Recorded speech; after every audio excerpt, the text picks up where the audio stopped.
안녕하세요. 드디어 이 손자병법 13편 중에 오늘 6번째 편을 들어갑니다. 굉장히 많이 들어가는 거예요. 그러니까 오늘 할 게 이제 이 허실편입니다. 허실. 여러분들 허실이란 말 들어보셨죠? 네, 이 빌허자에 채울 실자. 허실편이 손자병법에서 6번째 편이에요.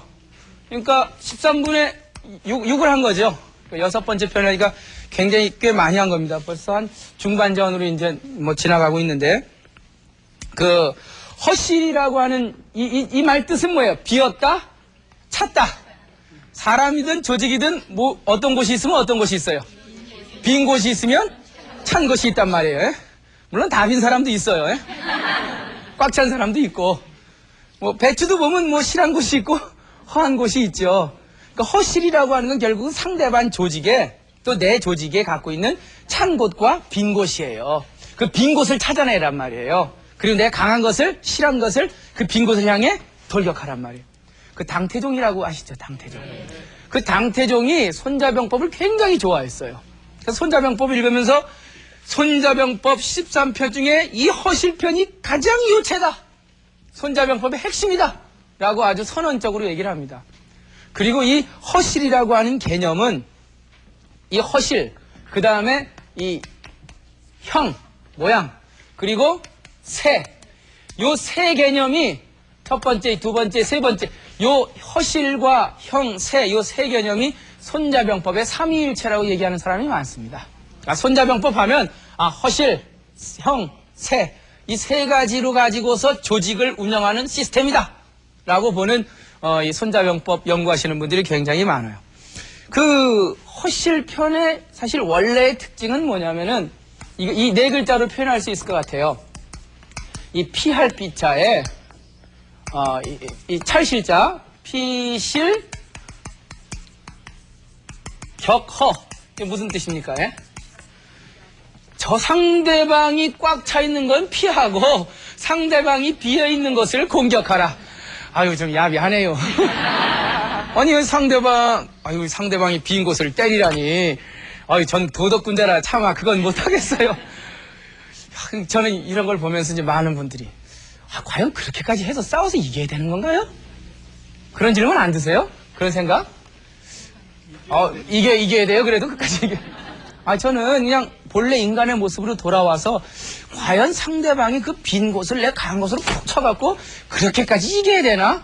뭐 이런 생각이 좀 들었어요. 그래서 고민을 좀 해봤는데, 어차피 이 집단과 개인 간의 갈등과 그 갈등을 푸는 전쟁이라고 하는 건 피할 수 없다는 거예요. 피할 수 없는 거라면 어떻게 해야 돼요? 최선을 다해야 된다라고 이제 많은 사람들이 얘기를 해요. 특히 그 여시춘추라고 있어요. 여시춘추.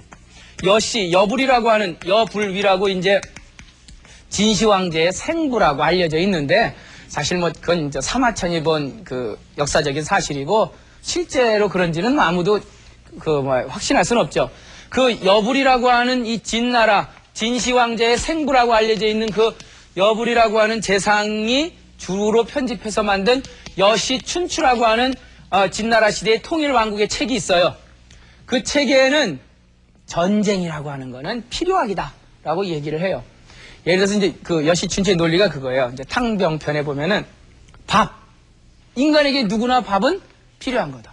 밥 먹다고 체했다고 해서 그 다음에 밥 안 먹을 수는 없다. 불, 인간에게 없으면 안 될 것이다. 그렇지만 홍수 져서 집안 떠내려가고 불 나서 집안 망했다 그래서 물불하고 안 싸울 수는 없는 것이다. 그런 놈이에요. 그러니까 물론 전쟁이라고 하는 것이 인간에게 피해를 주지만 전쟁을 통해서 상대방과의 갈등을 해결하는 하나의 방식으로 봤을 때는 이 전쟁이나 물이나 불이나 밥이나 떡이나 결국은 이것이 인간에게 있어서 필요한 것 아니냐라고 하면서 이런 그 논리를 얘기를 합니다. 결국 전쟁은 물과 불처럼 잘 사용하면 인류에게 도움이 된다. 예? 하지만 잘못 사용했을 때 독약이 될 수 있다라고 그러면서 전쟁의 그 사용의 명분에 대해서 얘기를 하고 있습니다. 그래서 정의의 전쟁은 그거는 정말 좋은 약과 같다라고 얘기를 해요. 근데 뭐 이런 얘기를 이렇게 여시춘추에서 이렇게 듣더라도 그래도 전쟁하고 물하고는 틀린 거 아니냐라고 라고 또 이제 그런 의구심이 생겨요. 그래서 그랬는지 여시 주제에 또 이렇게 얘기하고 있어요. 인간은 사는 게 다 뭐래요? 여기에 동의 안 하시는 분 계십니까? 사는 게 전쟁이란 거예요. 전쟁이라는 거예요. 이게 하다못해 저 사람이 이제 내가 싫어요. 싫은데 그게 어디에만 있어요? 아직 바깥으로 안 나가고 어디에 있어요? 마음에 있는 것도 전쟁이에요. 그러니까 서로 싫은 게 있는 거예요. 에? 그 가끔 신문 보면 왜 두 정치 지도자가 이러고 있는 거 있잖아요. 이것도 전쟁인 거예요. 어떻게 보면 때리지만 않았지 마음에 있는 거 아니에요. 저 사람에 대한 싫은 감정이. 그리고 마음에 있으면 이제 그게 뭘로 나타나죠? 에? 마음으로 있으면 행동으로 나타나요? 눈빛으로 나타나요. 어떻게 눈빛으로 나타나요? 질시. 그 다음부터는 눈을 이렇게 흘려요. 이것도 전쟁의 한 형태라고 보는 거예요. 눈을 흘겨요. 그리고 거기서 더 발전되면은 얼굴 빛이 달라져요. 작색. 이제 이게 그냥 거기서 더 발전되면 말이 오원. 오만해. 말이 거칠어져요. 야, 이놈아, 뭐라고? 하면서 이 말로 표현되죠. 그리고 이제 거기서 더 나가면은 서로 줄 숫자에 밀 주자. 서로 밀고 땡겨요. 이게 뭐라고 하면서 이제 이게 잡기 시작하죠. 그리고 거기서 더 나오면 어떻게 됩니까? 예? 예? 아직이요, 아직 좀 더. 연만이라 그래서 발로 손으로 차요, 이제. 연은 이게 붙잡아서 막 차기 시작해요. 거기서 더 나가면은 이 치자가 집단으로 싸워요, 이제부터는. 집단으로. 그리고 이제 그게 더 발전되면 그게 바로 공격 전쟁이 된다는 거예요.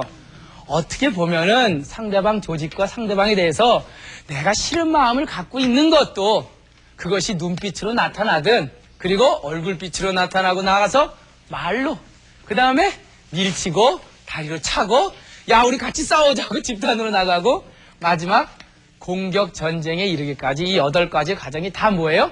전쟁인 거예요. 어떻게 보면 우리는 진짜 가슴 속에서부터 이 전쟁이라고 하는 실제 모습까지 다 뭐예요? 전쟁이에요, 전쟁. 전쟁이가 좀 너무 슬퍼지네요. 그렇지만 그거를 인정하란 말입니다. 전쟁은 어떻게 보면 인간의 본능이에요. 그러니까 아이들도 보면은 서로 뭐 밥 먹으려고 이렇게 막 본능적으로 더 먹어. 그러니까 아마 전쟁은 한정된 물건을 서로 많이 먹기 위해서, 많이 갖기 위해서 아마 전쟁이 시작이 됐을 거라는 생각이 들어요. 결국은 인간뿐만이 아니라 동물들이 갖고 있는 기본적인 속성이죠. 그렇다면은 전쟁을 인정하자입니다. 인정하되 현명하게 또 아주 조직적으로 의미 있게 전쟁을 치르는 게 중요하다고 보는 거죠. 그래서 손자병법에서는 이 허실편에서 이 전쟁이라고 하는 거 이거 피할 수 없는 거다. 그래서 전쟁을 통해서 상대방에 대한 내 우위를 획득해야 되는데 그게 중요한 게 뭐라는 거예요? 지금 허실편은 허와시를 잘 파악하라는 거예요. 허와시를. 그러면은 허와시를 파악해야 뭘 잡냐면 이 주도권이라고 있죠. 주도권. 주도권이 뭐야 이게? 이니시에이티브라고 있죠. 이니셔티브라고 왜 이 주도권이라고 하는 거 여러분들 아시죠? 주도권, 이니셔티브를 누가 잡았냐? 예? 그러니까 이 주도권을 누가 잡았냐가 손자병법에서 굉장히 중요해요. 여러분들 주도권, 집안에서도 주도권 쟁탈전을 하죠. 예? 뭐 식당에 가서 밥 먹는 것도 어떻게 보면은 주도권 쟁탈이에요. 예? 누가 음식을 시켜서 누구의 식성대로 먹느냐 전혀 상관없이 시켜요. 주로 누가 이기죠? 누가 주도권을 잡죠? 돈 내시는 분. 돈 내는 분이 분명히 주도권을 잡아요. 물론 그 주도권이라고 하는 게 이제 보이지 않는 미묘한 게 있어요. 그래서 손자는 이왕 전쟁을 하려면은 주도권을 잡아야 된다. 근데 주도권을 잡기 위해서는 뭘 알아야 된대요? 허씨를 알아야 된대요. 적의 허점을 알아야 된대요. 그래서 적의 싫어한 것을 피하고 허점을 쳐야 내가 주도권을 잡고 끌고 다닌단 말이에요. 저는 이걸 보면서 반드시 무슨 전쟁에서만 주도권이 있는 게 아니라 인생의 주도권도 저는 봐요. 여러분들은 자기 인생에 대해서 주도권을 잡고 사십니까? 쉽지 않죠. 쉽지 않아요. 저는 오늘 손자병법을 강의하면서 이제 물론 상대방에 대한 허실을 파악을 통해서 내가 주도권을 잡고 이 승리를 이끌어 나가야 된다는 그 흐름 속에서 같이 생각해 봐야 될 게 바로 인생에 있어서 나의 주도권이라는 그 항목과 같이 한번 연결시켜서 좀 얘기를 했으면 좋겠습니다. 뭐 요즘 사람들한테 물어보면 주도권을 잡고 살아가십니까? 하고 물어보면 이제 상대방과 상대방 사이에 뭐 동창회 만났어요. 그러니까 주도권을 잡는 방법도 여러 가지예요. 요즘 선전 보니까 선전에 이렇게 어느 집 주부가 다른 집에 이렇게 놀러 갔는데 뭐 이런 물잔을 들고 이렇게 보더라고요. 이렇게 보는데 거기에 무슨 냉장고가 이렇게 보여요. 그것도 똑바로 안 보고 이렇게 봐요. 그러면서 요걸로 날 기를 죽이시려고 뭐 그런 내한을 보셨어요? 그 선전을 보면서 저 주도권 쟁탈전이다.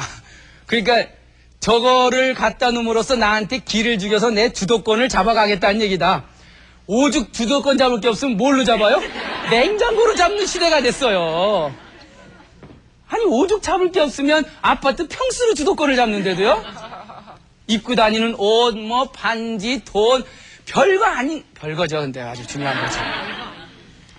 어떻게 세상을 살다 보니까 그런 게 더 주도권을 잡는 힘이 돼 버렸어요. 참 뭐 안타까운 현실인데 그 맹자의 그런 이 주도권에 대해서 이제 얘기를 하는데 이제 상대방하고 나하고 만났을 때 이제 증자의 얘기를 인용을 합니다. 뭐라고 인용하면 이 주도권 이 조정에서는 이 조정이라고 하는 건 뭐예요? 이 나라의 국가 조정. 국가 조정에서 주도권은 뭐만한 것이 없냐? 막여 자기라 이런 얘기를 해요. 예. 이 자기라고 하는 건 뭐예요? 벼슬. 그러니까 이 국가라고 하는 이 공적 기구 안에서 주도권은 뭐가 중요한 거예요? 지위가 중요한 거예요. 지위. 그렇죠. 국가 조정에서는 지위가 그게 주도권입니다. 나이랑 상관없는 거죠. 그러면은요, 이 향당, 동네 오면요, 향당, 마을 향자, 집 향자.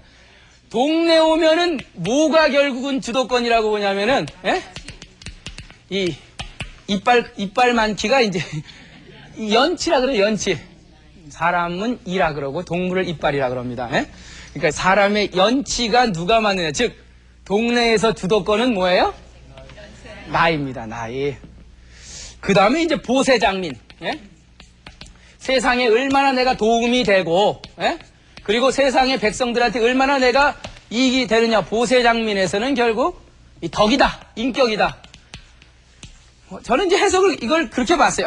결국 자기가 처한 상황이 이게 국가의 조정이냐, 아니면 동네 아저씨로 돌아왔을 때냐, 아니면 이 세상을 위해서 내가 얼마만큼 도움이 되느냐, 그런 상황이 다 틀릴 거 아니에요. 그 상황마다 뭐가 틀려요? 주도권이 잡는 게 나이, 동네에서는 나이죠. 국가기관에서는 지위죠. 그리고 세상을 위해서 도움이 되는가는 인격이죠. 여기에 냉장고 있나요? 없죠? 주도권 옛날 사람들, 주도권은 결국은 어느 한 현장에서 상대방에 대한 나의 그 힘입니다. 힘이 센 사람이 그 자리를 끌고 가게 돼 있어요. 그걸 손자는 얘기를 하면서 주도권을 잡기 위해서 이런 얘기를 해요. 준비한 자만이 주도권을 잡을 수 있다. 라고 하는 아주 유명한 명구를 얘기를 합니다. 허실편의 첫 문장입니다. 손자는 범선처 전지 대적자 일하고 후처 전지 수전자는 노하니 고로 선전자는 친이 불치어이니라 라고 하는 이 주도권 얘기를 해요. 그러니까 먼저 선처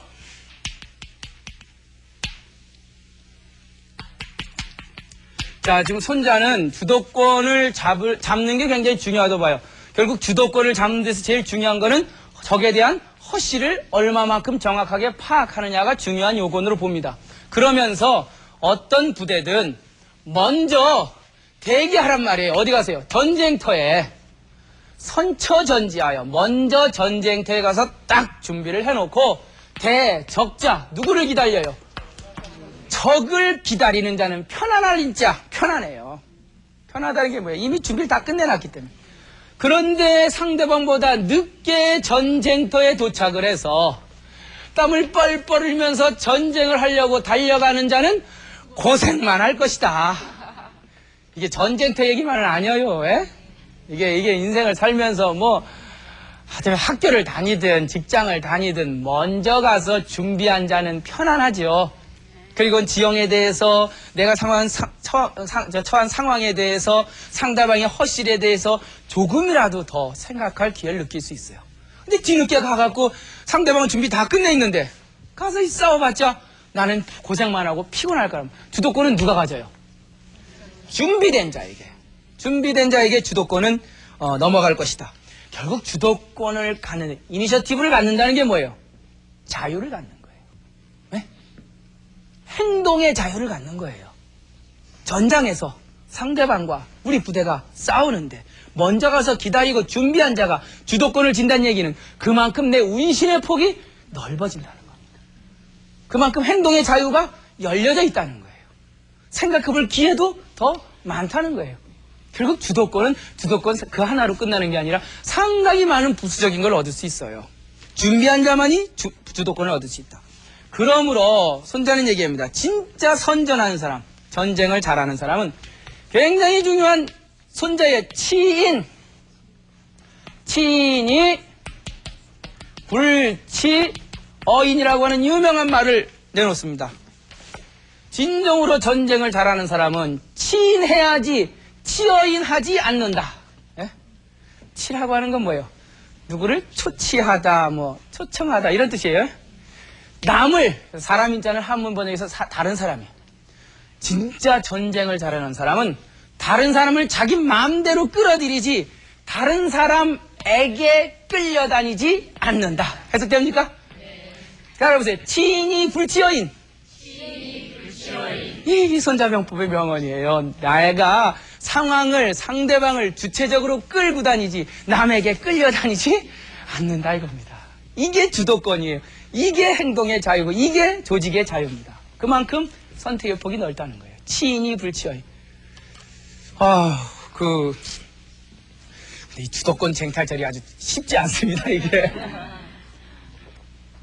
단순히 무슨 준비한 자가 주도권을 잡는다고만 해도 이게 뭔가, 준비에 다 똑같이 하면 어떻게 해요? 이 주도권 잡는 문제에 대해서는 상당히 그 손자가 세밀한 부분까지 얘기를 많이 해놓습니다. 곳곳에. 그러면서 이 36개라고 하는 그 유명한 그 전술책에 보면은 반객 위주라고 하는 그 계책이 있어요. 반객 위주. 이 도리어 반자, 이 손님객자, 델위자, 주인주자, 36개 중에 30번째 계책입니다. 무슨 뜻이에요? 손님이 도리어 뭐가 된다고요? 불러온 돌이 주도권은 영원한 게 아닙니다. 내가 지금 주도권을 잡았다 그래서 그것이 영원히 그 상황이 지속되지 않아요. 저 사람이 객이고 내가 주인인데 언젠가 그 객이 뭐가 될 수 있어요? 주인 노릇할 수 있어요. 주인은 다시 객이 될 수 있는 거고. 이게 주객의 변증법이에요. 주도권은 영원하지가 않아요. 항상 그 상황을 얼마나 준비하고 상황을 리드해 나가냐에 따라서 주도권이 나에게 올 수도 있고 상대방에게 갈 수도 있어요. 원래 이 반객 위주라고 하는 거는 이제 그 삼국지에 보면은 중국의 이제 북쪽에 황하강 북쪽에 이제 원소라고 하는 그 군벌이 있었어요. 그리고 원소 이제 밑에 이 기주 땅에 기주죠, 기주. 요 기주 땅에 한복이라고 하는 사람. 이 한복이 원래 그 원소하고 동문수학한 사람이에요. 이 한복. 이 한복이라는 사람이랑 원소랑 서로 이제 동문수학을 했는데 이 원소가 이제 스스로 황제라고 칭하면서 이 한복한테 계속 식량을 꿨어요. 근데 식량을 꾸다 보니까 이게 한두 번 꿔갖고는 자기 군사의 병력을 다 먹일 수가 없었단 말이에요. 이 기주가 굉장히 곡창지대거든요. 이 기주가. 그래서 이거 어떡할까? 이거 저 친구인데 그래도 나한테 도와주려고 계속 식량을 보내주는데 방법은 뭐밖에 없냐면 이 기주 땅을 빼앗는 수밖에 없어요. 근데 친구가 거기에 그 책임자로 있는데 거 가서 그 땅을 뺏으면은 여태껏 도와준 공도 모르고 참 그렇잖아요. 그때 이 반객 위주 전법을 씁니다. 이 반객 위주라고 하는 게 그때 나와요. 그 옆엔 이제 공손찬이라고 하는 그 장군하고 이제 원소하고 서로 대립 관계였는데 이 원소가 이제 공손찬한테 그래요. 우리 함께 저 곡창지대인 기주를 공략합시다. 그러니까 공산청은 어쨌든 기주를 먹고 싶었는데 자기의 그 원소가 같이 도와준다니까 얼마나 좋아요. 약속을 했죠. 그때 원소가 빨리 한복한테 야, 공손찬이 지금 기주로 쳐들어온대더라. 개책을 하는 거예요. 자기가 쳐들어갈 거면서. 그러니 는 빨리 대비를 세우라고 얘기해요. 대비를 세울 수가 없는 거예요. 그때 이제 뭐라고 하냐. 그러면은 내가 여기 와서 도와줄까? 라고 얘기를. 그럼 너가 좀 도와주면 고맙겠다고. 그때 원소가 군대를 이끌고 기주로 옵니다. 와갖고 처음엔 도와준다로 왔다가 그 다음 어떻게 돼요? 슬금슬금 궁뎅이를 더 들이미는 거예요. 왜?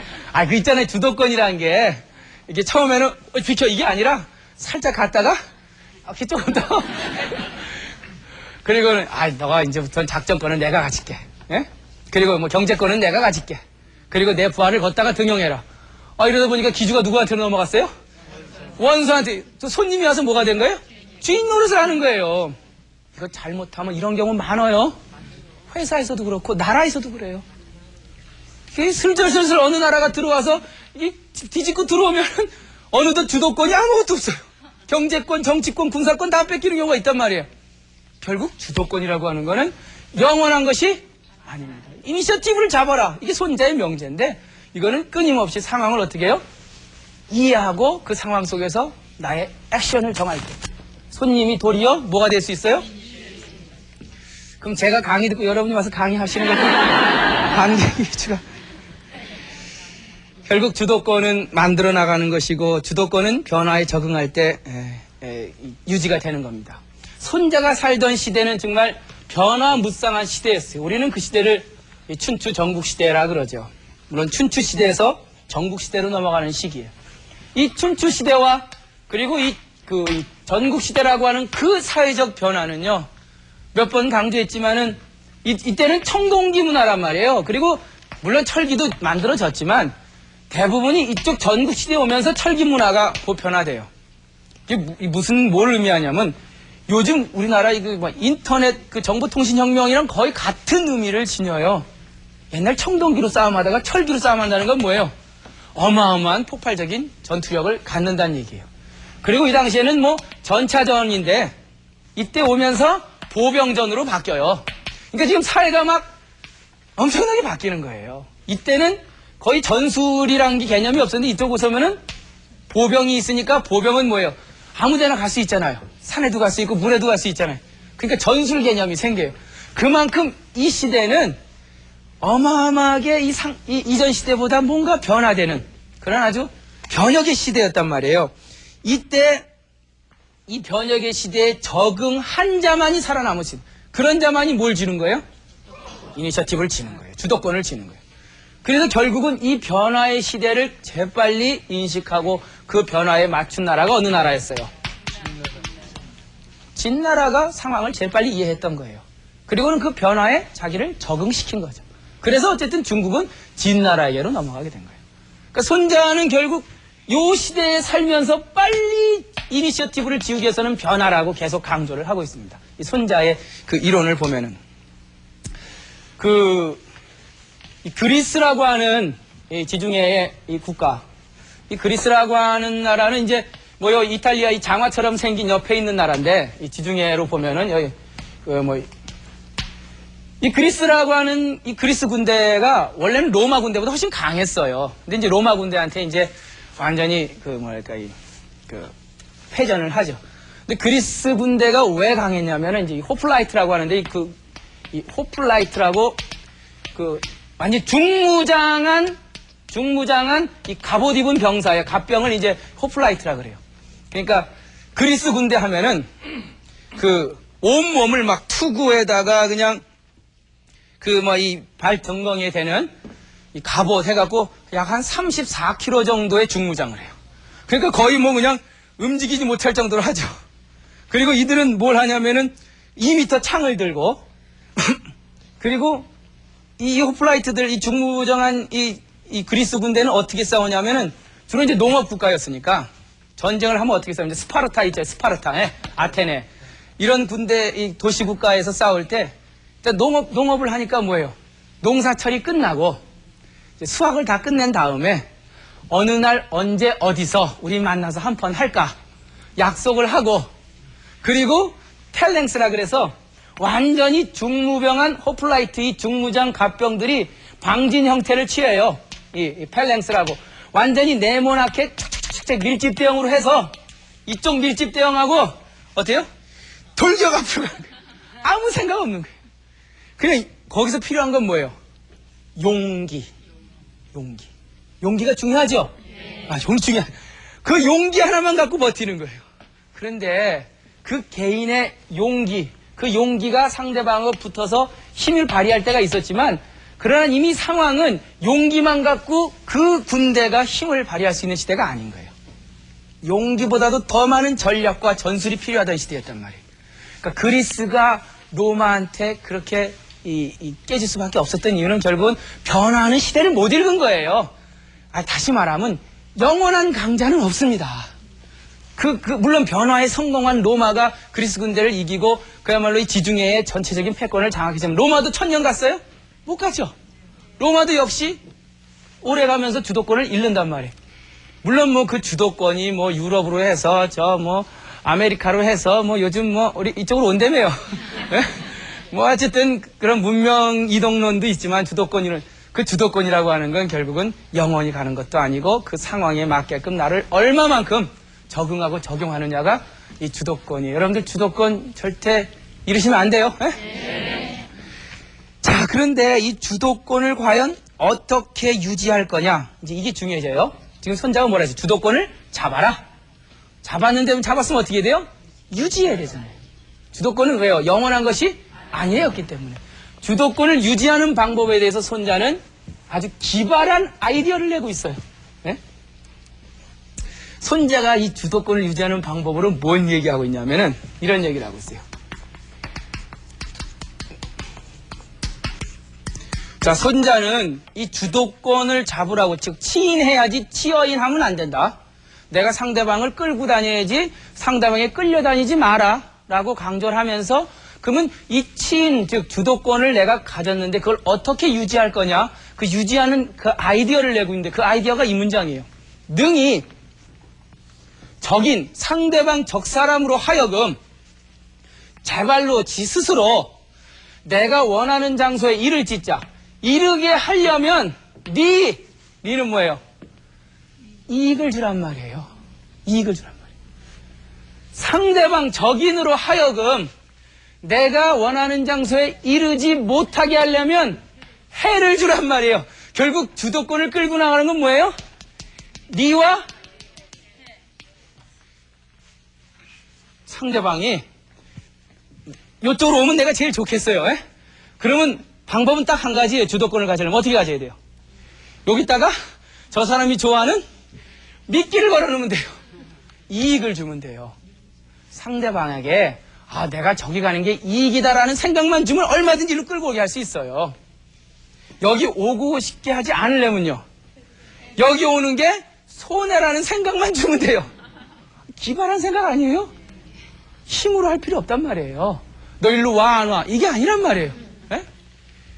결국은 인간이라고 하는 건 엄청나게 스스로 이게 나한테 이익이냐 손해냐를 따지는 동물이란 말이에요. 그렇지 않아요? 하다못해 어떤 행동을 하나 하든 어떤 직업을 선택하든 모든 인간이 갖고 있는 그 행동의 내면에는 반드시 이해가 관계가 돼 있어요. 동의 안 하시는 모양이네. 본인도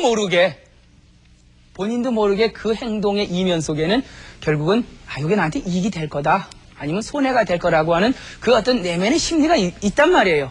그걸 이용하란 말이에요. 주도권을 잡으려면. 저 사람 내가 마음대로 끌고 오려면은 이익 갖고. 예?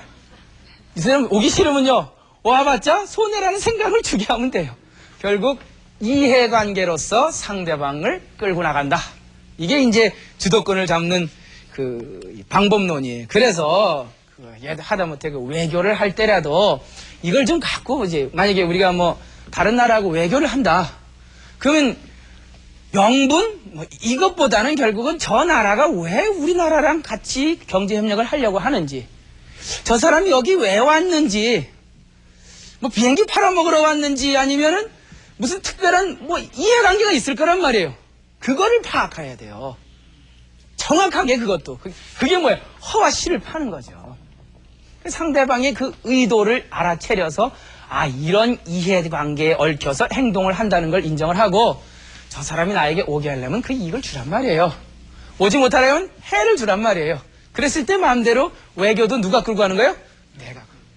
저는 아까 치인이 불치어인 다른 사람을 끌고 다녀야지 끌려다니면 안 된다는 꼭 이 인간 한 개인한테만 얘기하는 게 아니야. 국가도 마찬가지예요. 그렇죠? 국가도 남의 나라 국가한테 끌려다녀서는 안 된다. 내가 끌고 다녀야죠. 끌고 다녀야 돼. 물론 뭐 회사 조직도 마찬가지고 결국은 끌고 다니려면 뭘 잘 알아야 돼요? 이해관계를 잘 따져봐야 된다 이겁니다. 이 이해론, 우리가 지금 뭐 형세론, 뭐 허실론, 이해론 이게 다 손자병법이 아주 중요한 개념들인데 상대방에게 내 주도권을 유지하는 방법론으로서 이해론을 얘기해요. 그 이와 해에 관련된 얘기, 뭐 많이들 얘기하는데 여러분들 7종 7금이라고 들어보셨죠? 7번 놓아줬다가 7번 잡는다. 뭐 이런 이런 7종 7금이라고 하는 그 제갈량, 제갈공명이죠. 이 제갈공명이라고 하는 유비의 참모가 이제 유비가 죽고 나서 저 촉당의 그 아들 유선의 참모가 돼서 사천성을 중심으로 해서 촉당을 지닐 적에 그 밑에 있던 저 운남성, 요즘 얘기하는 그 운남성의 야만인들을 먼저 정벌을 해야 조조가 있는 산동으로 쳐들어가거든요. 그래서 야만인을 쳐들어갔는데 거기에는 누가 있었어요? 맹획이라고 하는 야만인 이 두목이 있었단 말이에요. 근데 이 사람을 내가 주도권을 잡아야 되는데 이게 잡아서 때린다 그래서 주도권을 잡을 상황이 아니었어요. 스스로 내가 잘못했습니다. 당신을 쫓겠습니다 하고 무릎을 꿇기 전까지는 이게 안심이 안 되는 거예요. 그래서 이 맹획이라고 하는 사람과 이 제갈공명이 남진정책을 쓰면서 전쟁을 합니다. 그때 그 맹획을 몇 번 잡았다 몇 번 놔줘요?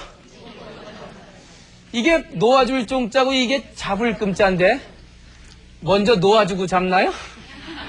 7금 7종 해야 되는데 잡아야 놓아줄 거 아니에요. 여간 7번 놔줬다 7번 잡아요. 첫 번째 잡아갖고 너 할래 안 할래? 내가 오늘 재수가 없어졌으니까 다시 한번 기회를 달라고. 그래? 너 그럼 또 놔줄게. 또 잡혀요. 그래도 불을 못 잡는 거예요. 7번 놔줬다 7번 잡으니까 내가 아무리 생각해도 당신한테 못 당할 것 같아. 내 무릎을 꿇겠다. 이제부터 당신 후방 안 괴롭히고 우리의 저 운남성 이 태족들은 당신을 위해서 총나라를 위해서 충성하겠다. 이건 뭐예요? 주도권도 겉으로만 잡으면 안 돼요. 마음을 잡아야 돼요. 마음. 네? 내가 힘으로 꽉 눌러서 너 일로 와. 이게 주도권이 아니란 말이에요. 그 마음속으로 내가 저 사람한테 도저히 안 되겠다고 무릎을 탁 꿇게 만들 때 그게 진정한 주도권 아니겠어요? 저는 주도권이라는 게 겉으로만 우리 집에선 내가 주도권이에요. 그 뭐 방한 호랭이라고 있잖아요.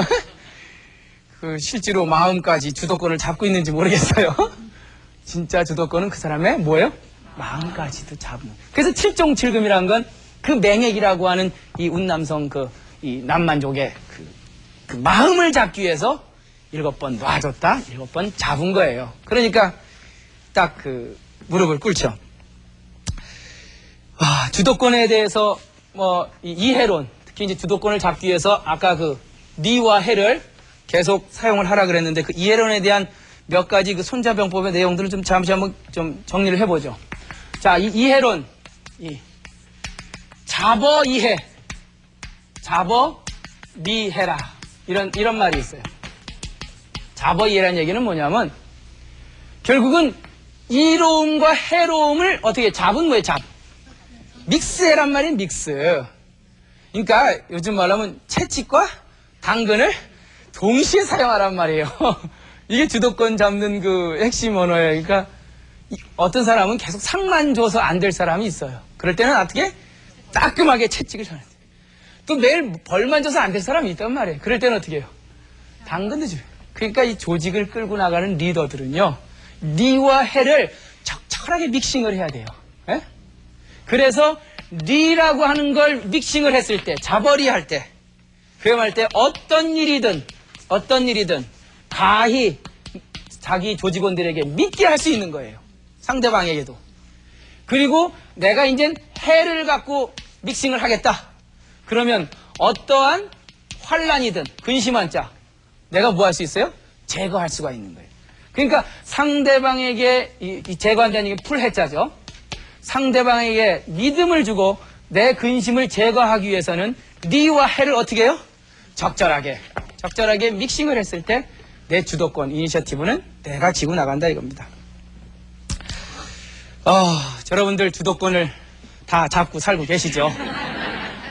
뭐 인생을 살면서 사실 뭐 주도권을 잡고 산다는 것이 외형적으로 보이는 주도권이 아니라 그 사람의 마음까지도 내가 끌고 나가는 그 주도권이 상당히 전 중요하다는 생각이 들고, 그것은 바로 상대방에 대한 정확한 인식, 허가 뭐고 실이 뭔지 그걸 파악한 후, 지피지기 한 후, 그리고 그 상대방이 니와 해, 어떤 걸 이익으로 생각하는지, 어떤 걸 손해라고 생각하는지, 그거를 분석을 해서 적절하게 이익을 줬다가 적절하게 해를 줘서 내 원하는 대로 끌고 다니는 것이, 그것이 조직의 힘이고 그게 승리의 이 가장 기본적인 요건이라는 겁니다. 여러분들 주도권이라는 거 절대 잊지 마시고요.